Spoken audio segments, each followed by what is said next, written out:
ये आकाशवाणी रायपुर है। प्रादेशिक समाचार बुलेटिन के साथ मैं अभिलाषा शुक्ला।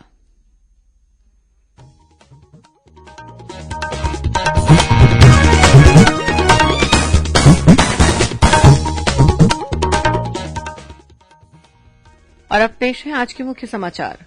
छत्तीसगढ़ विधानसभा का मानसून सत्र शुरू। विपक्षी सदस्यों ने कांग्रेस विधायक बृहस्पत सिंह के काफिले पर हुए हमले का मुद्दा उठाते हुए इस मामले की सदन की समिति से जांच कराने की मांग की। रासायनिक खाद की कमी और कालाबाजारी को लेकर भाजपा किसान मोर्चा के कार्यकर्ताओं ने प्रदेश भर में धरना प्रदर्शन किया। राष्ट्र आज करगिल विजय दिवस की 22वीं वर्षगांठ मना रहा है। शहीद जवानों को श्रद्धांजलि अर्पित की गई। और प्रदेश में आगामी 24 घंटों के दौरान 1-2 स्थानों पर गरज चमक के साथ भारी वर्षा होने की चेतावनी।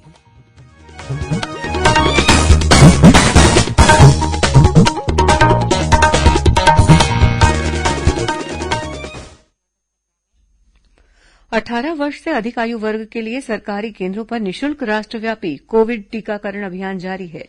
युवा श्रोताओं से हमारा आग्रह है कि स्वयं कोविड रोधी टीका लगवाएं और अन्य लोगों को भी इसके लिए प्रोत्साहित करें।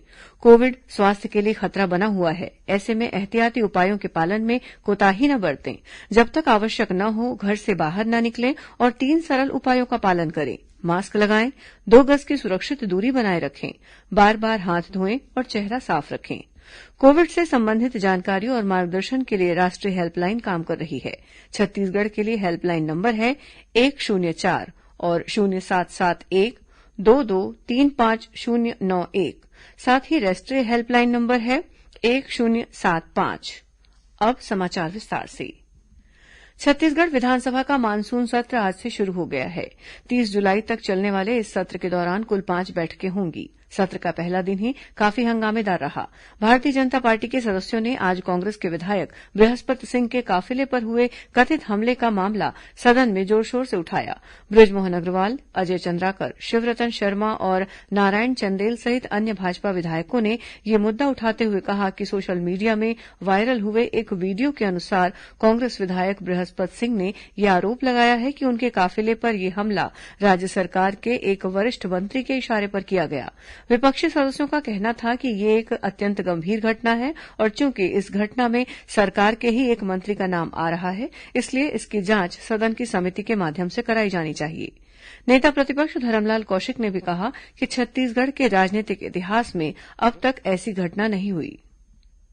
सत्ताधारी दल के वरिष्ठ विधायक और सत्ताधारी दल के वरिष्ठ मंत्री के ऊपर में ये आरोप लगाना कि मुख्यमंत्री बनने के लिए मेरी हत्या करा रहे हैं, वास्तविक में छत्तीसगढ़ की राजनीति को कलंकित करने वाली बात है। न केवल ये कांग्रेस के लिए दुर्भाग्यजनक घटना है, बल्कि पूरे छत्तीसगढ़ के लिए, और मैं सोचता हूं जब राजनीति की बात करते हैं तो शायद हिंदुस्तान के लिए दुर्भाग्यजनक घटना है।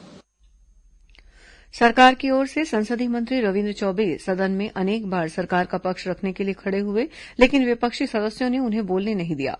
विधानसभा अध्यक्ष डॉक्टर चरणदास महंत ने बार बार दोहराया कि वे किसी एक पक्ष को सुनकर ही कोई निर्णय नहीं ले सकते।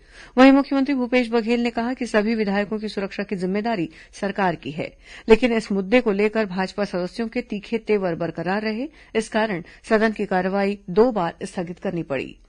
भोजनावकाश के बाद जब सदन की कार्रवाई फिर से शुरू हुई, तब विधानसभा अध्यक्ष ने कहा कि उन्होंने इस मुद्दे पर विपक्षी सदस्यों की बात सुन ली है। साथ ही मुख्यमंत्री ने गृहमंत्री को इस मुद्दे पर वक्तव्य देने के लिए कह दिया है। कल इस मामले में सरकार की ओर से पक्ष रखा जाएगा। इससे पहले आज विधानसभा की कार्रवाई शुरू होने पर विधानसभा अध्यक्ष ने बीते दिनों 7 नेताओं के निधन का उल्लेख करते हुए उन्हें अपनी श्रद्धांजलि अर्पित की। इन नेताओं में राज्य विधानसभा के पूर्व सदस्य गुलाब सिंह, अविभाजित मध्यप्रदेश विधानसभा के पूर्व सदस्य सोम प्रकाश गिरी, बालाराम वर्मा, पूर्व सांसद करुणा शुक्ला, राज्य विधानसभा के पूर्व उपाध्यक्ष बद्रीधर दीवान, पूर्व राज्य मंत्री डॉक्टर शक्लाजीत नायक और पूर्व राज्यसभा सदस्य रामाधार कश्यप शामिल हैं। मुख्यमंत्री भूपेश बघेल, नेता प्रतिपक्ष धरमलाल कौशिक सहित सत्ता पक्ष और विपक्ष के अनेक सदस्यों ने इन नेताओं के योगदान का स्मरण करते हुए उन्हें अपनी श्रद्धांजलि अर्पित की। आज सदन में विपक्षी सदस्यों ने प्रदेश में खाद बीज की किल्लत और अमानक खाद बीज का मुद्दा उठाते हुए स्थगन प्रस्ताव पेश किया। इस दौरान भाजपा सदस्यों ने प्रदेश में खाद और बीज की कमी का आरोप लगाते हुए कहा कि राज्य के लाखों किसान खाद और बीज की कमी से जूझ रहे हैं। दूसरी ओर कृषि मंत्री रविन्द्र चौबे ने इन आरोपों को गलत बताते हुए कहा कि प्रदेश में खाद बीज की कोई कमी नहीं है और सरकार किसानों को उच्च गुणवत्ता के बीज उपलब्ध करा रही है। इस बीच प्रदेश में रासायनिक खाद की कमी और कालाबाजारी को लेकर भारतीय जनता पार्टी किसान मोर्चा द्वारा आज राजधानी रायपुर सहित प्रदेश के सभी विधानसभा क्षेत्रों में धरना प्रदर्शन किया गया। मोर्चा के प्रदेश अध्यक्ष श्याम बिहारी जायसवाल ने बताया कि बीते 14 जुलाई को किसान मोर्चा द्वारा सभी जिला कलेक्टरों को राज्यपाल के नाम ज्ञापन सौंपकर और 16 जुलाई को जिला मुख्यालयों में धरना देकर खाद की कमी दूर करने की मांग की गई थी, लेकिन अब तक राज्य सरकार की ओर से इस पर कोई ध्यान नहीं दिया गया है। इसके विरोध में भाजपा किसान मोर्चा के कार्यकर्ताओं ने आज प्रदेश भर में धरना प्रदर्शन किया।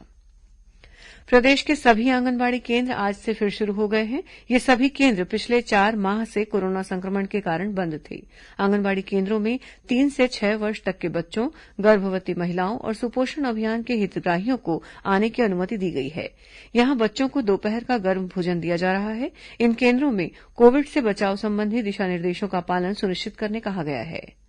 खबरों का सिलसिला जारी रहेगा। अभी वक्त है एक छोटे से विराम का। छत्तीसगढ़ में है थाना, गांव गांव पानी है पहुंचाना। छत्तीसगढ़ सरकार की अगुवाई में जल जीवन मिशन 2023 तक ले 39 लाख ग्रामीण परिवार मन के दुआर तक नल कनेक्शन ले पानी पहुंचाई की योजना शुरू करे है, जेमा 55 लीटर प्रति व्यक्ति प्रतिदिन के हिसाब ले सबो मनखे मन ला पानी उपलब्ध कराई जाही। अब हर जल ला मिलही जल, हर घर पानी, छत्तीसगढ़ में थानी पहुँचाबो पानी कुरिया कुरिया, मुहाटी मुहाटी। अधिक जानकारी बर ग्राम जल एवं स्वच्छता समिति में संपर्क करो। जल जीवन मिशन द्वारा जनहित में जारी।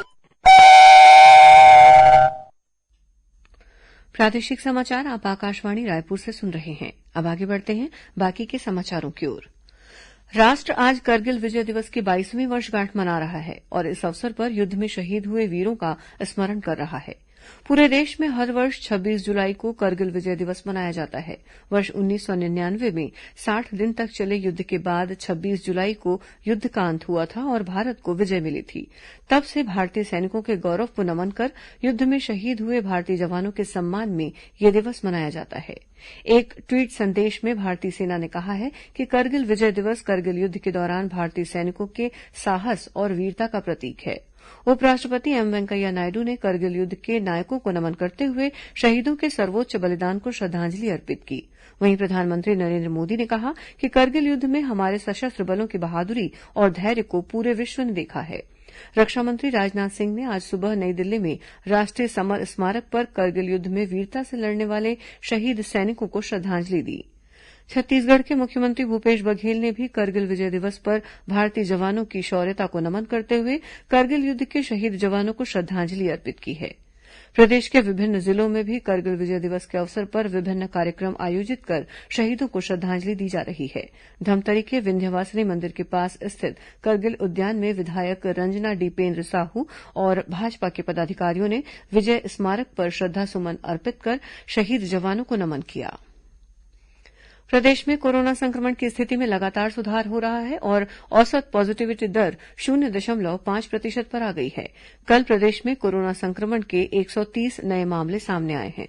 वर्तमान में 2700 से अधिक मरीजों का इलाज विभिन्न अस्पतालों या होम आइसोलेशन में चल रहा है। इस बीच प्रदेश में कोरोना टीकाकरण का कार्य जोर शोर से जारी है। राज्य में कोरोना से बचाव के लिए अब तक 1,17,18,000 से अधिक टीके लगाए गए हैं। इनमें 95,10,000 से अधिक लोगों को पहला टीका और 22,07,000 से अधिक लोगों को कोरोना के दोनों टीके लगाए जा चुके हैं। इधर मुंगेली जिले में भी टीकाकरण अभियान जारी है। जिले में 6,07,000 से अधिक लोगों को टीका लगाने का लक्ष्य रखा गया है। इनमें लगभग 1,93,000 ने टीके की पहली डोज और करीब 37,000 लोगों ने दोनों डोज ले ली है। आज सावन महीने का पहला सोमवार है। इस मौके पर प्रदेश के विभिन्न शिवालयों में श्रद्धालुओं ने भगवान शिव के दर्शन कर पूजा अर्चना की। राजधानी रायपुर के महादेव घाट स्थित हटकेश्वर मंदिर और बूढ़ापारा स्थित बूढ़ेश्वर मंदिर में श्रद्धालुओं ने निश्चित दूरी बनाकर पूजा और जलाभिषेक किया। वहीं बालोद जिले के जलेश्वर महादेव, कपिलेश्वर मंदिर और शीतला शिव मंदिर में श्रद्धालुओं ने दुग्ध और जलाभिषेक कर भगवान शिव की आराधना की। इधर धमतरी जिले के रुद्र स्थित रुद्रेश्वर महादेव और बूढ़ेश्वर मंदिर में सुबह से ही श्रद्धालुओं की कतारें लगी रहीं। उधर जांजगीर चांपा जिले के खरौद स्थित भगवान लक्ष्मणेश्वर के दर्शन के लिए श्रद्धालुओं का तांता लगा रहा। कोरोना संक्रमण के चलते इस बार भी विभिन्न मंदिरों में कोविड प्रोटोकॉल का पालन करते हुए पूजा अर्चना की जा रही है। अब पेश है मौसम का हाल।